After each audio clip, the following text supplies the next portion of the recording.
राजकारणात कधी काय होईल सांगता येत नाही. कधी कोणाचं नशीब बदलेल हेही सांगणं अवघडच. अशाच फेरबदलाच्या घडामोडी सध्या महाराष्ट्राच्या राजकारणात होताना दिसत आहेत. कारण आता सुनेत्रा पवार भाकरी फिरवण्याच्या तयारीत आहेत. सुनेत्रा पवार यांच्या एका निर्णयानं राष्ट्रवादीच्या 3 नेत्यांचं नशीब बदललेलं दिसून येईल अशी चर्चा सध्या राष्ट्रवादीच्या गोटात सुरू झाली आहे. याला निमित्त ठरलंय मंत्री छगन भुजबळ यांना राज्यसभेवर मिळणारी बढती. पण एकट्या भुजबळांनाच नाही तर आणखी 2 चेहऱ्यांसाठी हा निर्णय फार महत्त्वाचा असणार आहे. आणि यातूनच आमदार धनंजय मुंडे यांच्या री-एंट्रीची कुजबुज होते. आता धनंजय मुंडेंसाठी असणारं हे सरप्राईज त्यांचं वर्चस्व वाढवायला मदत करणार का, याचंच उत्तर समजून घेण्याचा प्रयत्न करूयात. नमस्कार, मी मानसी आणि तुम्ही पाहताय महाराष्ट्र टाइम्स ऑनलाईन. आपल्या सर्वांनाच माहिती आहे की राष्ट्रवादीच्या राष्ट्रीय अध्यक्षा सुनेत्रा पवार यांनी उपमुख्यमंत्री पदाची शपथ घेतल्यापासून त्यांची राज्यसभेतली जागा ही रिक्त झाली आहे. आता या जागेवर कुणाची वर्णी लागेल या प्रश्नावरून तशी अनेकांची नावं पुढे आली. खरं तर राज्यसभेच्या निवडणुकांच्या पार्श्वभूमीवर महायुतीमध्ये जागा वाटपाचा फॉर्म्युला ठरवण्यासाठी हालचालींना वेग आला आणि तेव्हापासूनच काही नावं चर्चेत आली. पण या सगळ्यामध्ये महायुतीला आपल्या मित्रपक्षांसोबतचं राजकीय समतोलही राखायचंय आणि वेगवेगळ्या समाज घटकांचं प्रतिनिधित्व करणाऱ्यांना संधी देण्याचंही आव्हान या महायुतीसमोर आहेच. याच धर्तीवर अनेकांची नावं समोर येत असताना ज्येष्ठ अनुभवी नेते आणि मंत्री छगन भुजबळ यांच्या नावावर शिक्कामोर्तब झाल्याचं बोललं जातंय. ओबीसी समाजातले प्रभावी आणि अनुभवी नेता म्हणून छगन भुजबळ यांच्याकडे पाहिलं जातं. यासोबतच महाराष्ट्राच्या राजकारणात सुद्धा छगन भुजबळ यांनी अनेक महत्त्वाच्या जबाबदाऱ्या सांभाळल्यात. त्यांचा दांडगा अनुभव पाहता आजवर छगन भुजबळ यांचा मोठा जनसंपर्क तयार झालाय आणि त्यांचा हाच राजकीय अनुभव लक्षात घेता त्यांना राज्यसभेत पाठवण्याचा पर्याय विचाराधीन असल्याची चर्चा आहे. विशेष म्हणजे या राज्यसभेच्या जागेसाठी छगन भुजबळही प्रयत्न करत होतेच अशी ही माहिती आहे. छगन भुजबळ यांच्या दीर्घ अनुभवाचा राष्ट्रीय पातळीवर उपयोग करून घेता येईल आणि सोबतच राज्यातली काही राजकीय समीकरणं सुद्धा यामुळे संतुलित राहू शकतात असं काही जाणकारांचं मत आहे. म्हणूनच महायुतीकडून छगन भुजबळ यांचं नाव विचारात घेतलं जाऊ शकतं अशी चर्चा राजकीय वर्तुळात सुरू आहे. पण असं जर झालंच म्हणजे छगन भुजबळ जर राज्यसभेवर गेलेच तर त्यांच्याकडे असलेल्या आमदारकीच्या जागेबाबत प्रश्न निर्माण होईल.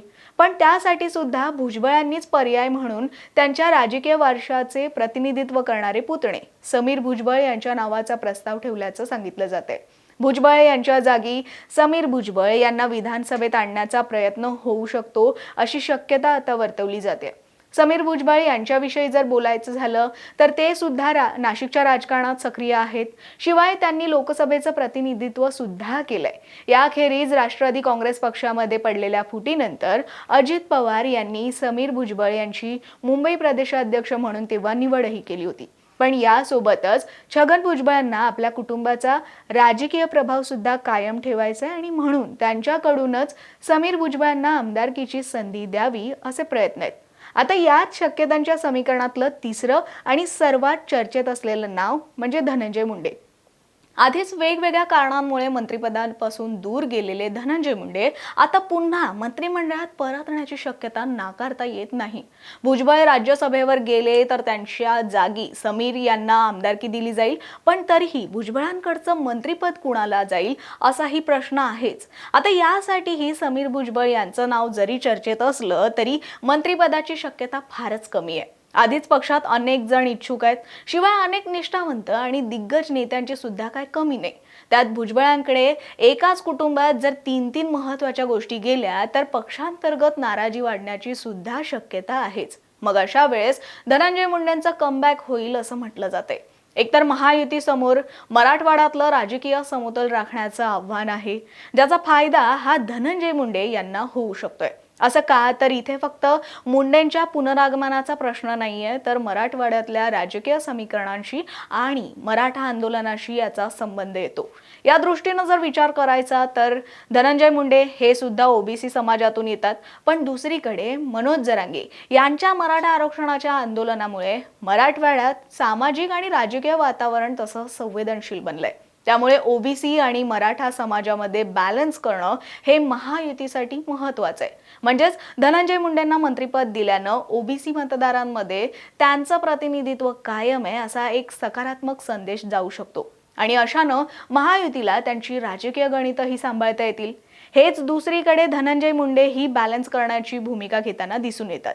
म्हणजे अलीकडेच मराठा समाजाला आरक्षण दिलं याचा आम्हाला अभिमान आहे असं त्यांचं वक्तव्य तुम्हाला आठवत असेल तर तेही यासाठी महत्त्वाचं आहे. म्हणजे धनंजय मुंडेंची भूमिका ही मराठा आरक्षणाला विरोध करणारी नाहीये असं दाखवते, पण त्याच वेळी ओबीसी आरक्षणाला धक्का लागू नये अशी भूमिका सुद्धा त्यांनी सातत्याने मांडली आहे. या सगळ्यासोबतच मराठवाड्यात धनंजय मुंडेंचं असणारं राजकीय वजन सुद्धा महायुतीसाठी फायदेशीर ठरू शकतं आणि त्यामुळेही धनंजय मुंडे मंत्रिमंडळात कमबॅक करतील असं आता म्हटलं जातंय. आता सध्या तरी या चर्चा आहेत, त्यामुळे महायुती नेमका काय निर्णय घेते आणि या 3 पदांसाठी नेमकी कुणाची वर्णी लागते हे येत्या काही दिवसात स्पष्ट होईलच. पण या 3 महत्त्वाच्या जागा आणि त्यासाठी चर्चेत असलेली ही 3 नावं यापैकी तुम्हाला काय वाटतं? कुठल्या जागी कुणाची नियुक्ती ही योग्य राहील? तुमचं मत कमेंटमध्ये कळवा आणि अशाच व्हिडिओ पाहण्यासाठी महाराष्ट्र टाइम्स ऑनलाईनच्या यूट्यूब चॅनलला सबस्क्राईब करा. फेसबुक पेजला सुद्धा लाईक आणि फॉलो करा.